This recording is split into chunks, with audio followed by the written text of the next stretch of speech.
Hello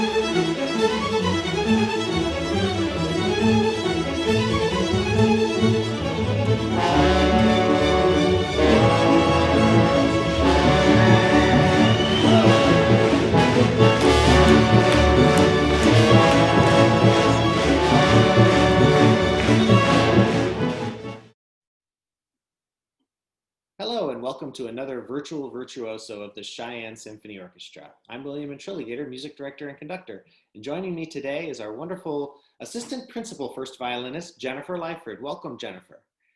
Hello. Glad to Hello. be here. Yes. You're such a wonderful part of the orchestra. And how long, if you mind me asking, how long have you played in the Cheyenne Symphony Orchestra? Well, this is my 26th season. So I've played 25 years.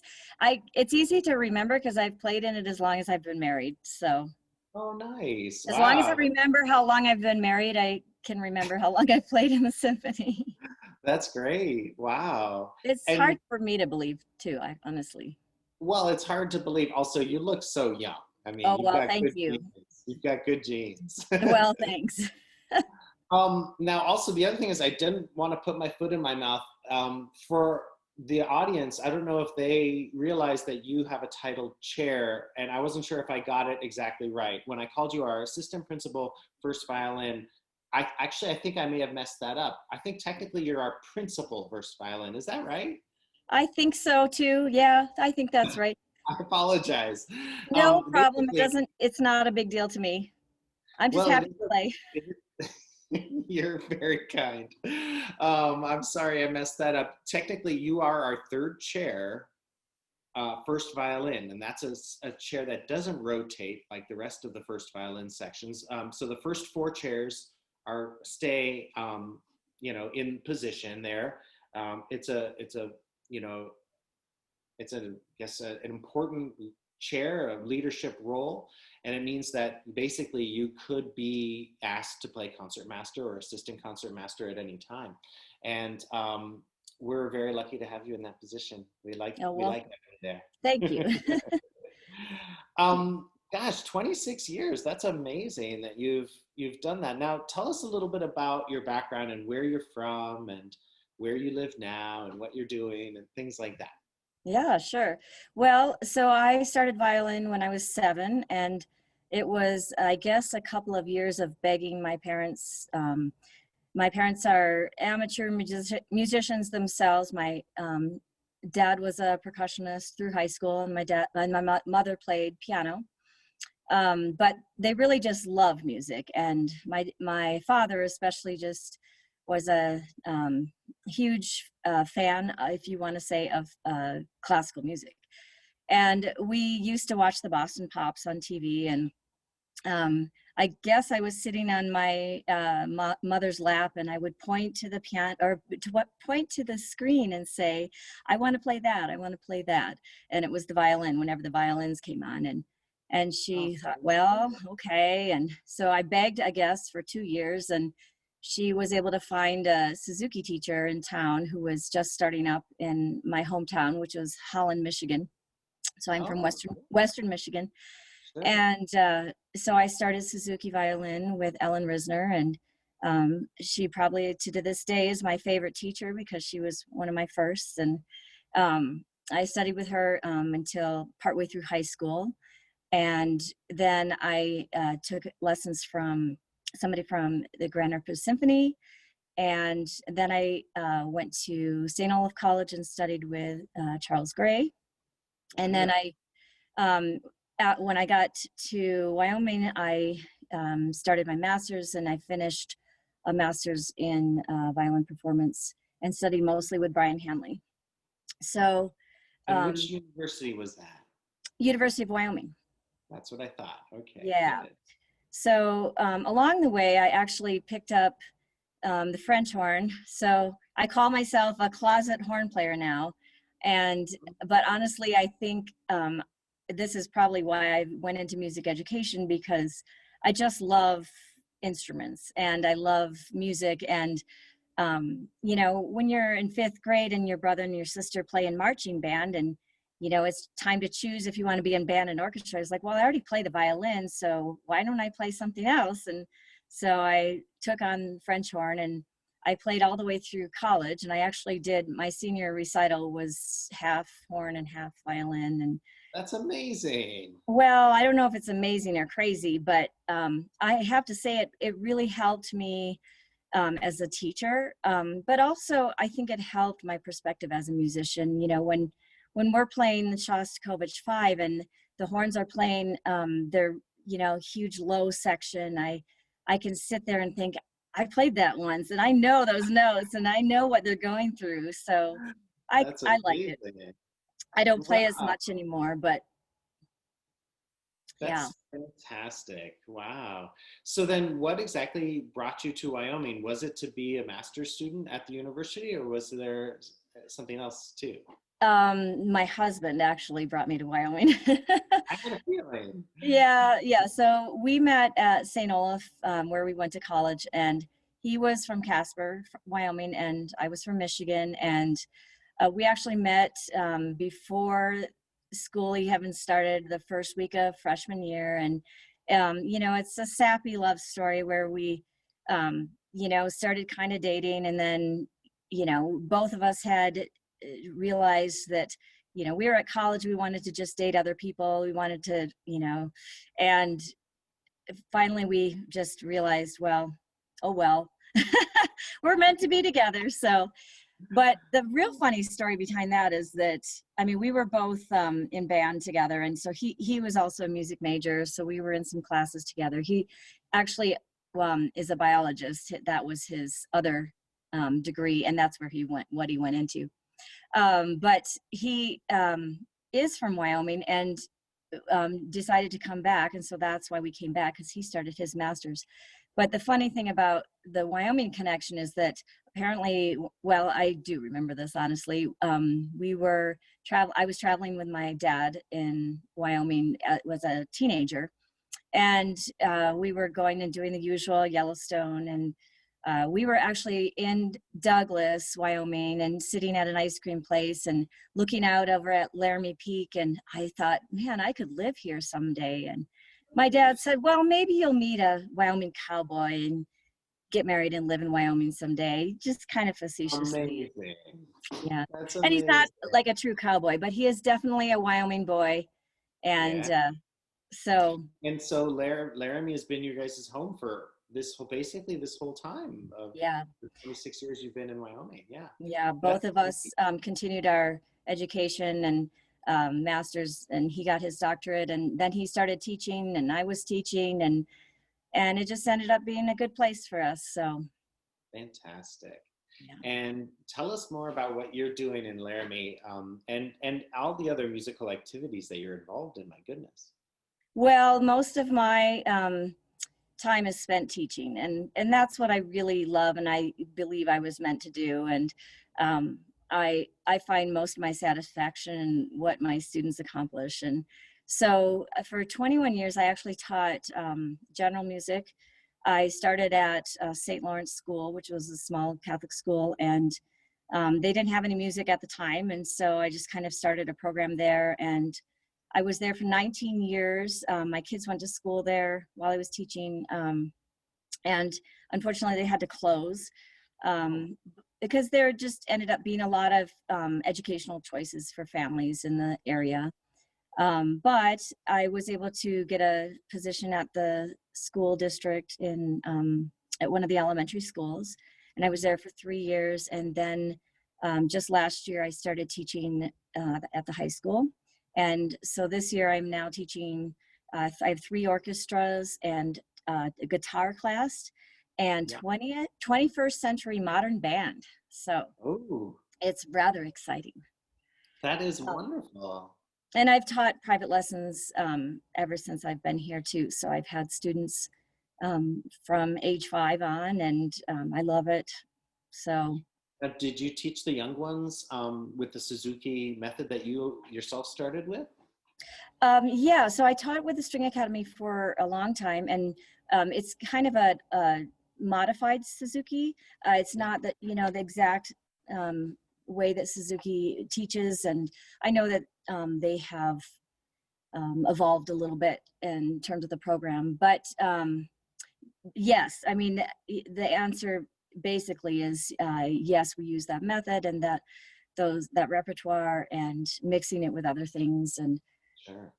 so, That's wonderful. Now, for tonight, you've curated and chosen a wonderful selection of music. You were telling me before we were recording that there's a theme running through it, that all the pieces, tell us a little bit about that. yeah, so all the pieces are dances basically, and it wasn't my original thought. It's just kind of the way it came about. And when I heard about the uh, project that Cheyenne Symphony was doing, I thought, well, I don't consider myself a soloist.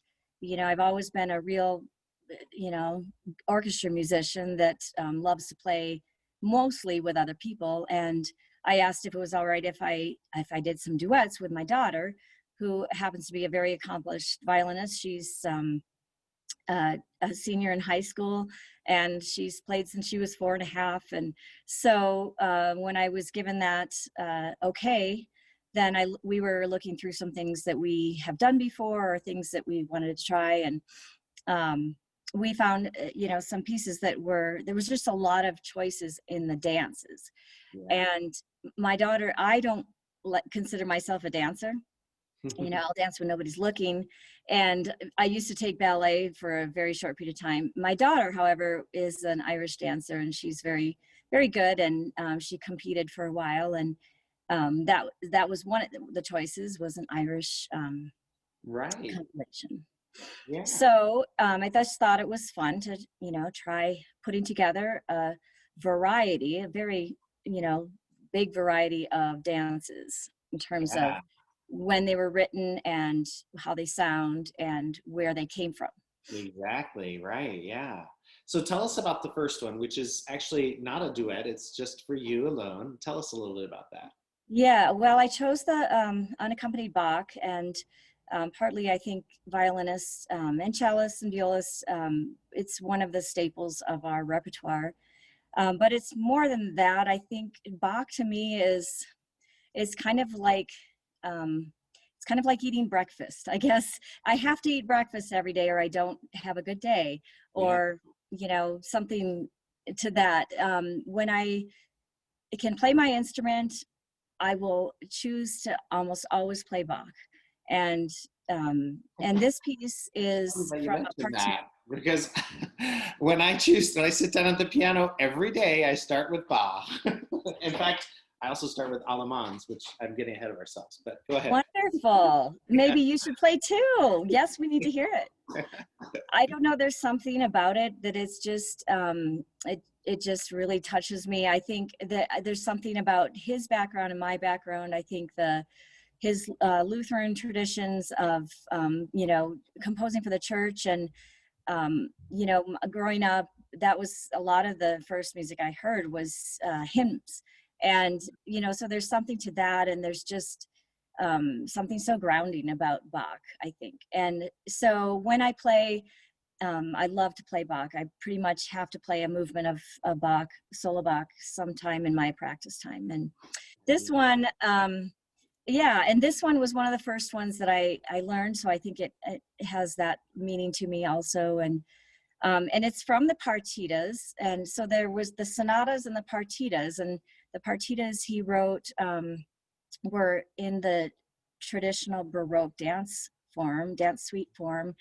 And when I looked into a little bit more of the history, I found it interesting because he composed it around the same time he was doing the Brandenburg concertos, and he was working for somebody who, and I honestly I just had to chuckle because it was somebody who was a Calvinist who said, we don't need music in the church because we don't use music in the church. Right. So you can write secular music. So that's when he started writing secular music. But what made me chuckle about that is because I actually grew up a Calvinist, and I now, you know, I'm a Lutheran. You know, whatever, none of it matters, but it made me chuckle because I thought, well, I grew up singing in a Calvinist church. It just goes to show, you know, evolution, whatever. Right. So Anyway, he wrote these dance suites, and the Allemande is a slower dance movement, and it has it apparently is the precursor to the waltz. So that's why I chose the Bach Allemande, and I love it, and so that's one I want to share with other people. Fantastic. Of course, Allemande comes from that word meaning German. It's a German dance. And Right. you could see how, the waltz is also from that. Came later from Austria, maybe technically, but close. Yeah, interesting. Yeah. Yeah. Well, this is Jennifer Lyford performing the Allemande movement from Bach's Partita. Enjoy.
Bravo, Jennifer. I haven't heard it yet, but I'm really looking forward to hearing it when we go live on Tuesday.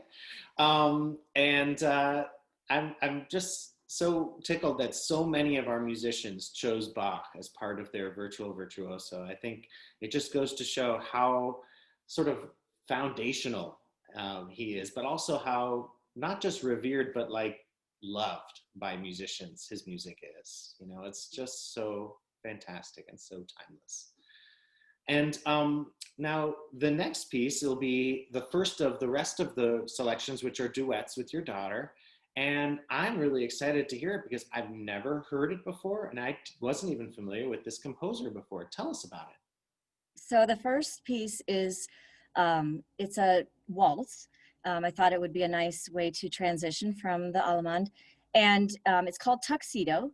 It was written in 1895, and it's by a composer named Clarence Cameron White. And I had not heard of this composer either, but I was introduced to this publication that recently came out. It's Music of Black Composers, and it's written mostly for students. And so that was my interest in it. It was to find out what I could use for my students, of composers that maybe were not very well known. Mm-hmm. And in light of a little bit of the Black Lives Movement, which I think, is important in terms of sometimes we just need these kind of things to let us know what we might be missing. And, one of the things is diversity in music. So I looked at these, and what I love about them is that they were arranged by Rachel Barton Pine, who is a very well-known violinist and amazing, and she plays in all kinds of genres. And she arranged them as mostly they have duet parts, which is wonderful for string teachers, maybe who don't play piano or who just want to accompany their students. And also I have a little side note about Rachel Barton Pine because there's a connection to the Cheyenne Symphony. Her younger sister, if you remember, Hannah, she was my stand partner for a little while. So that was interesting. Yeah, and in fact, when Hannah was in the Cheyenne Symphony, she would often come to me and say, we should get my sister Rachel to come. She'll come, she's normally performs with big orchestras and things, but she's a wonderful soloist, and we'd love to have her, I'd love to be here. So we were working on that, and then Hannah moved back to Chicago and left the Cheyenne Symphony. But a side note is that Hannah then joined my other orchestra, the Dubuque Symphony, and played for many years, and now she's had to step down from that, but voluntarily, but I had the pleasure of working with Rachel with another orchestra together, and it was wonderful. She's a very, very fine violinist, and one of the things that's so great is that she also does make it like a mission and a passion of hers to find music by underrepresented composers, Black composers, African American composers, women composers is what I meant to say. And so she's uncovered a lot of fantastic music and really been a proponent for that. So that's great. So I need to research a little bit more, Clarence Cameron White and his music.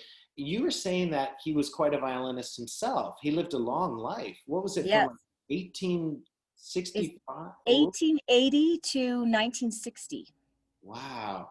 And I mean, you mentioned that he was a very fine violinist, but being an African American, he was not allowed to even audition for orchestras, symphony orchestras, let alone have a solo career. It's such a shame. I mean, it is. Yeah. We're performing more and more music by Black composers on our concerts. Every concert of a Cheyenne Symphony this season will have some. And well, with the exception of Raiders of the Lost Ark live in concert, that was one we couldn't figure it out. But I'm uncovering these pieces, and I'm really enjoying studying like Florence Price's 5 folk songs in counterpoint, and thinking, why didn't I know about this music? Like, for all my years, I've been studying music and conducting, and how come these great composers were not well known and better known? And it's wonderful that we're doing that now. So we're bringing them out. We're discovering more of this richness that's there. I mean, there's such great music. So anything else you want to say about the Tuxedo Waltz by Cameron White? I'm No, sorry. it's just a fun thing to put together, you know, it's just, it's a typical waltz, and it wasn't a difficult piece for either to play, but those are the kind of things that are just fun to play together. And, you know, honestly, I think during quarantine, a lot of my students in general were missing playing with other people. And I felt grateful that I had other people in my home to play music with. Now, I have to say, had a college student who was home. Our son plays cello, and my daughter, you know, is the violinist. My husband, he's a brass player, so we would do, you know, maybe do brass, but pinning down seniors in high school and college students when Yeah. they're trying, you know, I would have to beg, honestly. Guys, can we play some trios tonight? Oh, mom, I got to do this, I got to do that. But I am thankful that, you know, there's this music, and I have family members that I can play music with. And so during quarantine, it was a gift. Oh, that's great. Wonderful. Well, this is Clarence Cameron White's Tuxedo Waltz. Enjoy.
Bravo again, Jennifer, and to your daughter too.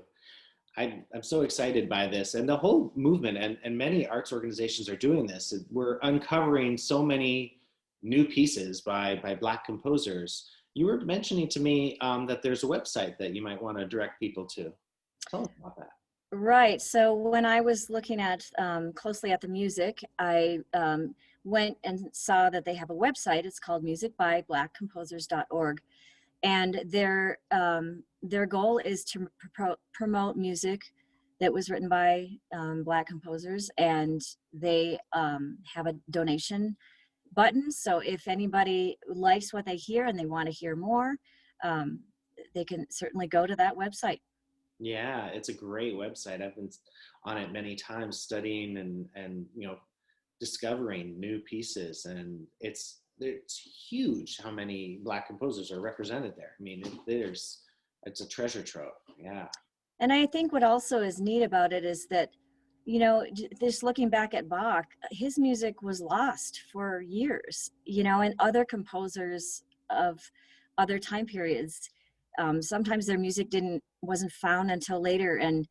And what's cool about this is that music of Black composers, music of women composers, maybe there's a lot of composers out there that maybe we have still yet to uncover, and this is just one way of doing it. So Yes, I like that.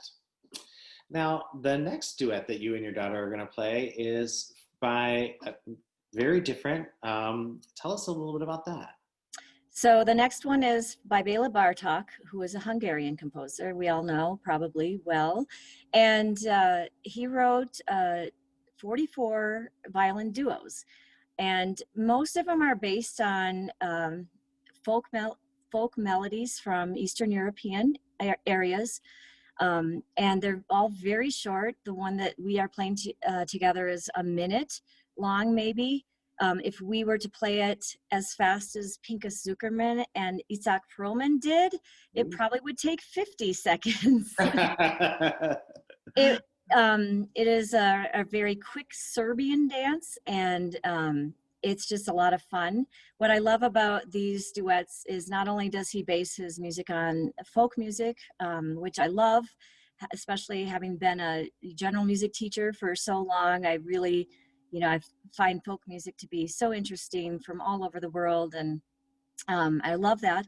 But also, he wrote it for his students. He was a teacher, and he wanted some more learning material for his students. And it's a great resource for teachers. We use it, you know, to help students with their sight reading skills, with their ensemble skills.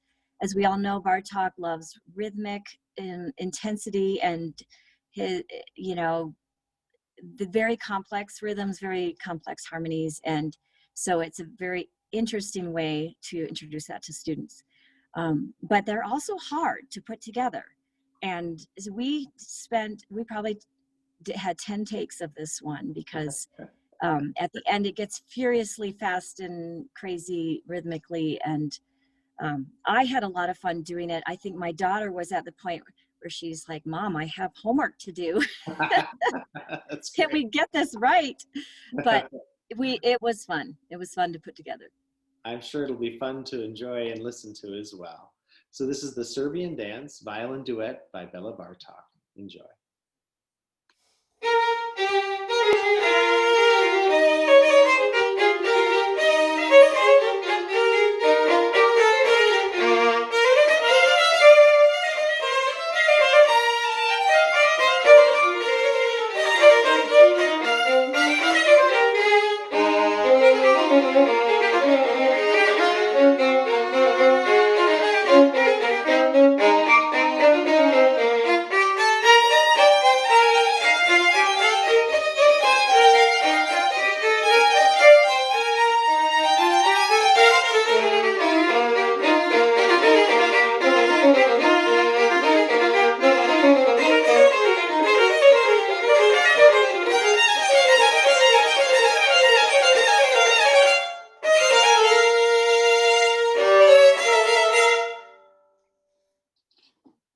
Bravo again. I love the music of Bartok. I love those folk melodies and, like you said, the rhythmic drive. And you know, once he gets going, he gets going. And the music can really go fast. Mm-hmm. Now, so then your final musical selection, you mentioned earlier in our conversation that your daughter is an Irish dancer. So tell us about a little bit more about that and about this medley of Irish dances. So Rebecca and I both love the Irish music, and she started dancing competitively. I believe she was about 11 or 12, and she did that for a few years. Then she really wanted to focus on violin, and so she stopped competing, but she still dances. And we do a lot of playing together in the farmers market here in Laramie, and these are just ones that we've really come to love. We also got to tour Ireland last year as a family, and so that was amazing experience, of course. But we just really love the Irish tunes, and we have quite a few duets we've played before, and we chose these um, kind of hopefully in a traditional way of putting together a slower piece and then a little bit faster piece and then breakneck speed fast, hopefully. And that's the way that a lot of times traditionally the dances would go. The first one is called Foggy Dew, and it's just a beautiful Irish air. And then the second one is Road to Lisdoonvarna, and we actually were in the area where that Lisdoonvarna is, so that was kind of fun. And then the last one is called The Banshee, and it's a fun little reel that um, they're all Irish tunes that were just super fun to play and hopefully to listen to. I'm sure. Are they like traditional and therefore maybe really older tunes, do you think? I would imagine, yes. Yeah, all of them are traditional in terms of they don't have specific composers or anything like that. Wonderful. True Irish folk. Well, so the group of them together make a very nice medley. We'll have a little Irish hoolie here, a fun little dance. So enjoy this Irish medley performed by Jennifer and her daughter.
Java again, Jennifer. It's been so great visiting with you, getting to know you better, and then having the opportunity to hear your daughter and you perform together is really heartwarming. Thank you so much for this collection of dances.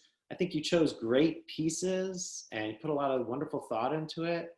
And you know, you're, like I said at the very beginning, you're a very special part of the Cheyenne Symphony, and it's wonderful that you've been with us for 26 seasons. That's amazing. Yeah. It's hard for me to believe. Well, the Cheyenne Symphony really is kind of like a family, isn't it? And you know, it's really a special bond that we have as musicians performing together, and the bond with the audience is special and really, I mean, it's not like other orchestras that I've worked with, and you know, there's just a really special appreciation, I think, that the audience has for the work that we do. Yeah. Yeah, I really love, being a part of the Cheyenne Symphony, and it's, it is hard to believe it's been 26 years. But I think back about, you know, a lot of the highlights, a lot of the, um, some of the difficult times in terms of weather. And I have so many stories of, and just memories of those long drives home, driving there and not knowing if you're going to get stuck there. But Right. the community has been so wonderful, and I've stayed at people's houses in Cheyenne because the roads were closed, and they feed us, and they go above and beyond. And I think we are professional musicians, and we do this because we love it, and we want to share the music, we want to be a part of it, but they make us feel like we really matter. And we're really lucky to have that supportive community. And I love that we get this chance to represent ourselves and say how much we appreciate them. And it's hard because there's a lot of them, and I can probably name a few that I know besides my family that comes. I would love to get to know them more and be able to share a little bit more of what they love about the concerts and things. But I just appreciate so much the support over all the years, and it's a wonderful place. It's a wonderful orchestra to be a part of. It's so true. I feel the same way. I'm very lucky to be part of it. And we're very lucky that they do really treasure the symphony and go above and beyond to make the musicians feel welcomed, to feed us, which is the surest way to our hearts. And taking care of us, like you said, going back and forth between Laramie and Cheyenne, as you've done countless times over these years, just for the Cheyenne Symphony rehearsals and concerts. That's so much, and getting stuck is a very real thing. We know all about that. And thank you for your dedication to the orchestra too, Jennifer. I mean, we're very lucky to have you as well as those wonderful folks in Cheyenne who make us feel so appreciated. Yeah. Well, thank you. And it's a good place to be, and it's a good place to be a part of. And even though I'm just over the hill, I think Cheyenne is a wonderful community, and Wyoming as a whole, it's a great place to be. It sure is. Yeah. I would be remiss if I didn't thank you also. There was something that, I don't know if you realized this, but you were part of the big part of the inspiration for choosing Mahler's Second Symphony when we did that a number of years ago, because you said to me once in passing, I always wanted to play that. And it didn't take a lot of arm twisting to me, because any Mahler are among my favorites, but Mahler 2 is way at the top, near the top, if not at the top. But so yeah, thank you for that little nudge of inspiration, and we got to finally have that realized. Yeah, that was definitely a highlight for me, as well as Shostakovich 5. Those were two pieces I played as a high schooler at an all-stage at Interlochen. And when you play it at that age and you've never played anything like that before, it stays with you. Yeah, it totally does. Yes, and exactly. So yeah, and my husband is a huge Mahler fan, so his email address is Mahler. We've named a dog after Mahler, so that's great. so it was a highlight for all of us. Yeah, good. Yes, I love Mahler. Yeah. Well, thank you so much, Jennifer. This has been a lot of fun, and thank you for doing this and sharing your music making. And I'm sure our audiences will be really excited to see you on stage with us after getting to know you better in this experience. And So I also need to say a thank you to my daughter because Rebecca is a very busy senior and she has all of her own stuff, her auditions and things like that. And she was a really good sport about doing this with me. So I do want to make sure I tell her a big thanks. absolutely, and I apologize for not mentioning that too. Please thank her No, that's for all, okay. from all of us at the symphony. All I right. will. All right. Well, be safe, everybody. Stay healthy, and hopefully, we'll see you at our upcoming concerts now that our new season, has begun. Take care and be well. Bye, Jennifer. Bye, everybody. Yeah. Bye. Thank you.